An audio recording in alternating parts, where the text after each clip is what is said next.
Okay, so now for something a little bit different, I'm going to show you a track that I put together in Ableton Live. It is a track called Alone, and it's going to come out on my album. It's really, really simple. It's a great opportunity to show you how simple a track can be with so few sounds to, and make everything come together to sound quite big. So here we go. Hopefully I'll be able to give you a bit of a better insight into this record, because I only finished this a couple of days ago, and it's really, really simple, quite raw. It's just probably a nicer one to explain to you. So this is a track called Alone. It's going to be on my new album. Let me just mute this sound off. It's basically the whole point of it is a pad, a main synth which is made up of about 4 sounds, a bass line, and a rhythm, and that's it. And as you can see, this is this part here is the main riff. This is all the pad. There's 2 little effects. That's rhythm. That's it. That's all there is in the whole record. And that part that I just muted here is a part from Reactor. It's like a random sound generator, like this. It's just changing all the time.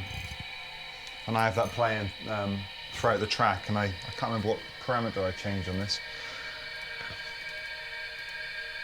Fundamental. So that's this.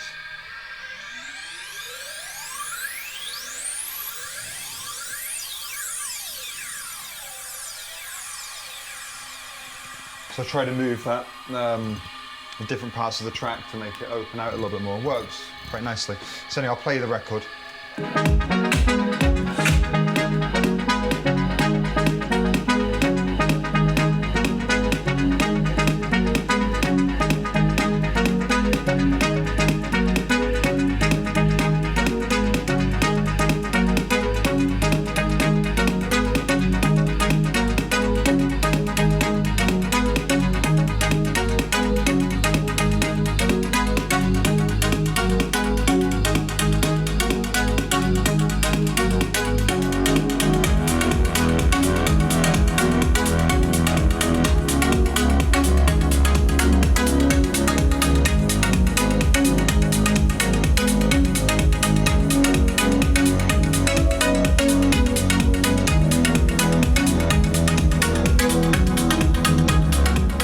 So that's kind of like the idea of the record.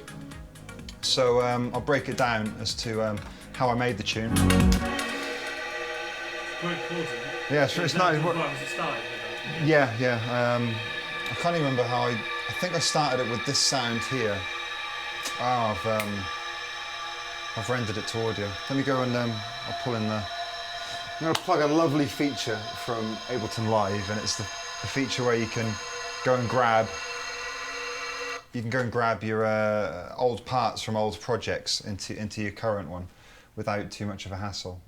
So just dragging an old track in from the first project when I first started this, before I bounced the audio. So this is the sound that I actually started this track with.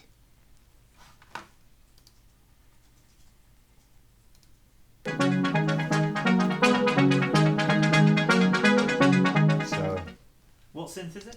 The synth I'm using is the FM8.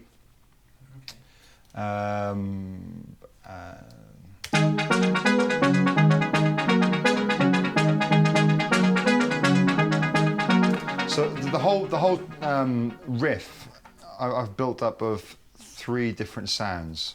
I've got this, which is this sound which has got like a slow filter attack on it, which makes it kind of like, instead of going ding, ding, ding, and kind of like wham, wham, wham, which is really, really nice. It just makes it sound very, very warm and analog. And then second to that, I've got this sound here.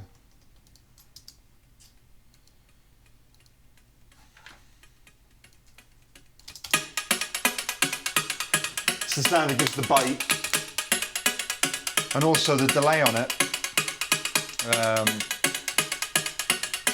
In the track sounds like hi-hats, so it's gives it a nice rhythmical feel. And then what's in that, sorry? That's the FM8 as well. All of this is the FM8. all slightly different. All slightly, yeah. On a preset. Yeah. Or of the riff. Okay. The MIDI. It's all the same MIDI. Then there's this. I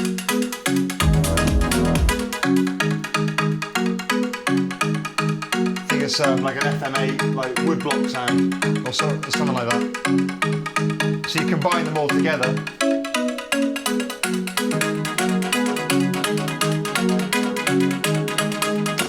And it sounds absolutely huge. So yeah, and then, so I'll mute this one off now for now because I'll use the rendered version.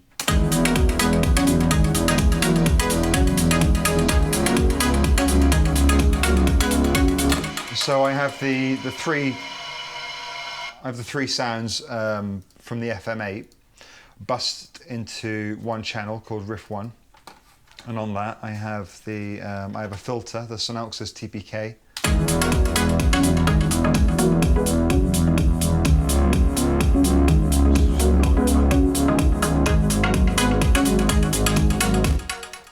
I also have a ping pong delay.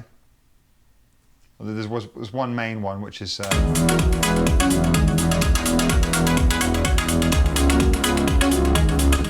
that's like the main delay that runs all the way through, and then I've got a second delay which I automate in. I can't even remember why. Let me just check. I use this in the second break to make it sound a little bit bigger.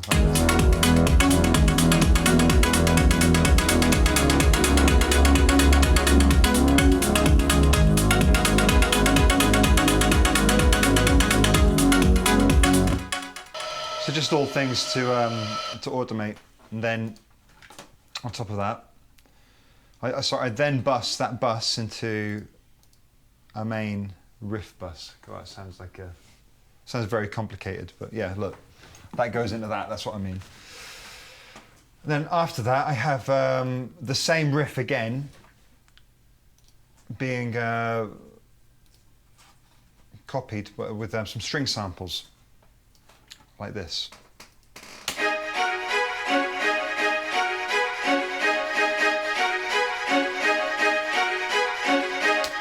And so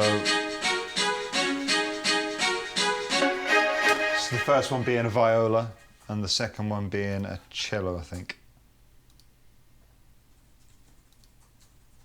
Yeah, cello. A staccato cello. And then on top of that, I'm not sure how much use this was, but I put this thing called a transient shaper on by who's it by? Shack Audio Technologies, and this gives this sound a bit more.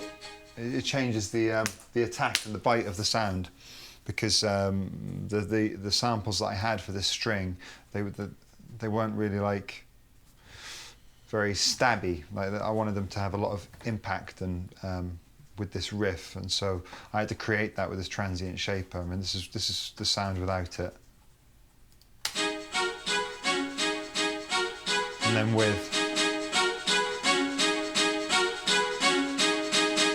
just gives it a bit more stab and you know, all that. I EQ'd it, put a delay on it, so I just boosted. Where did I boost that?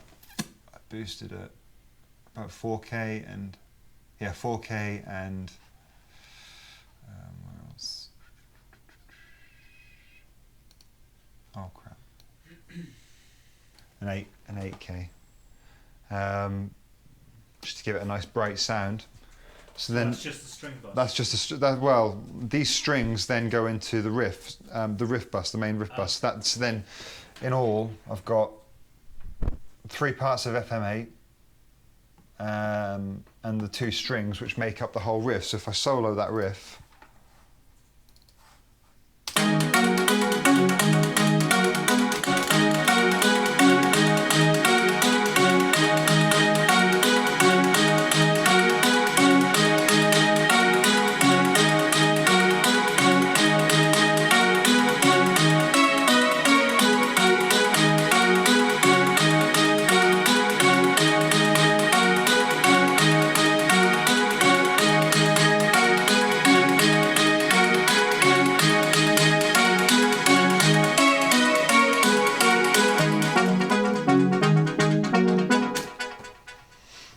So like the whole idea of the track has been to take quite simple sounds, a simple riff, and make it evolve and grow and change and morph throughout the track. And I've done that by introducing different different elements of those 5 sounds from the riff at different times to give a different feel.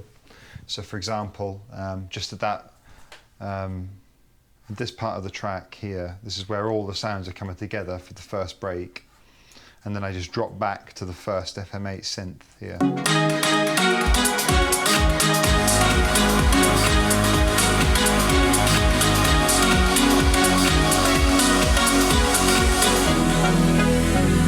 Just drop back to this synth here. And then if I take them out, I take that riff out.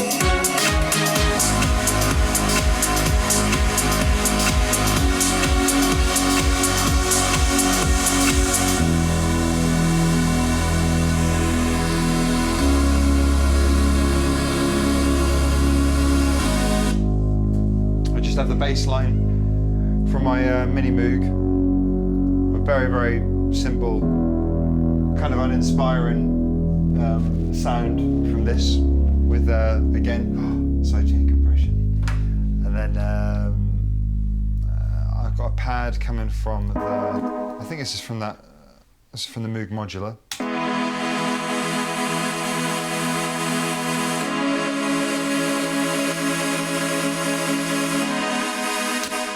And then what else? I've got another string.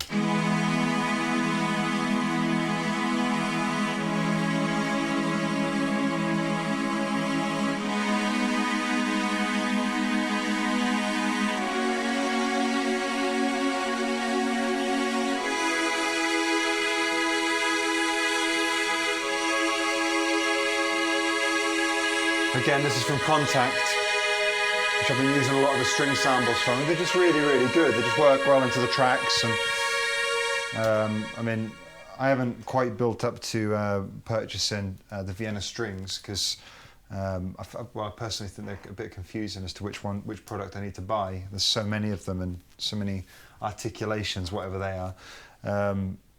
So I think I'll upgrade to that at some point, but for now the Contact library works a treat. And then in the second break, the other pad I've got is a sound from Vanguard actually.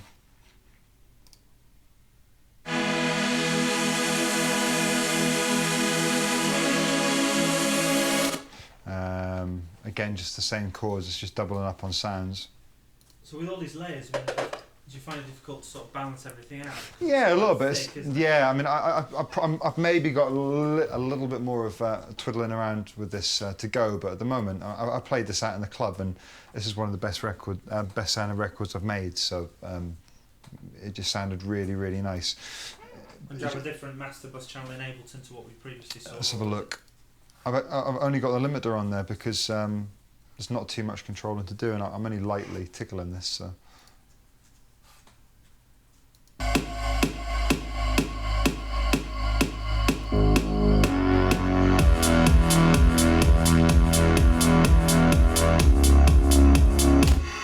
It's not really touching it much at all.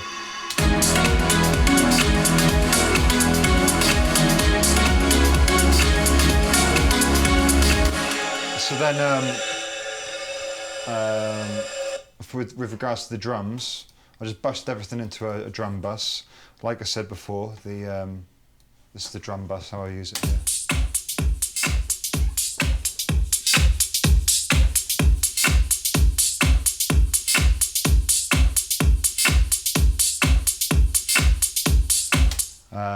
So fast attack, fast release, high ratio.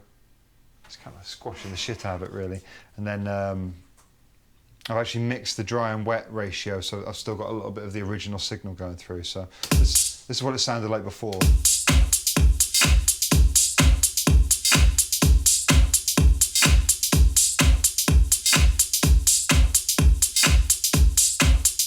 what it is now. Just tightens it up a little bit. It's still punchy, nothing jumping out anywhere too much.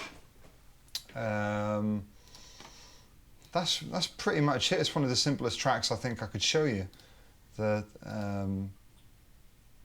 oh, and a bass line. I add a bass line in here, which is very, very simple. It's just a sine wave, and along with that, I've got a really thin slice of it's like a tom-tom, just to give it a bit of bite on the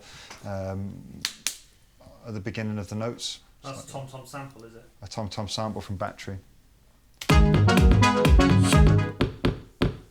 That's it, just like a real slither. Because it makes quite a difference without it. That's the sound on its own, this is the sound with. If I it makes it sound very nice and clicky, you know, but if I take it out, lose a hell of a lot of bite, so yeah.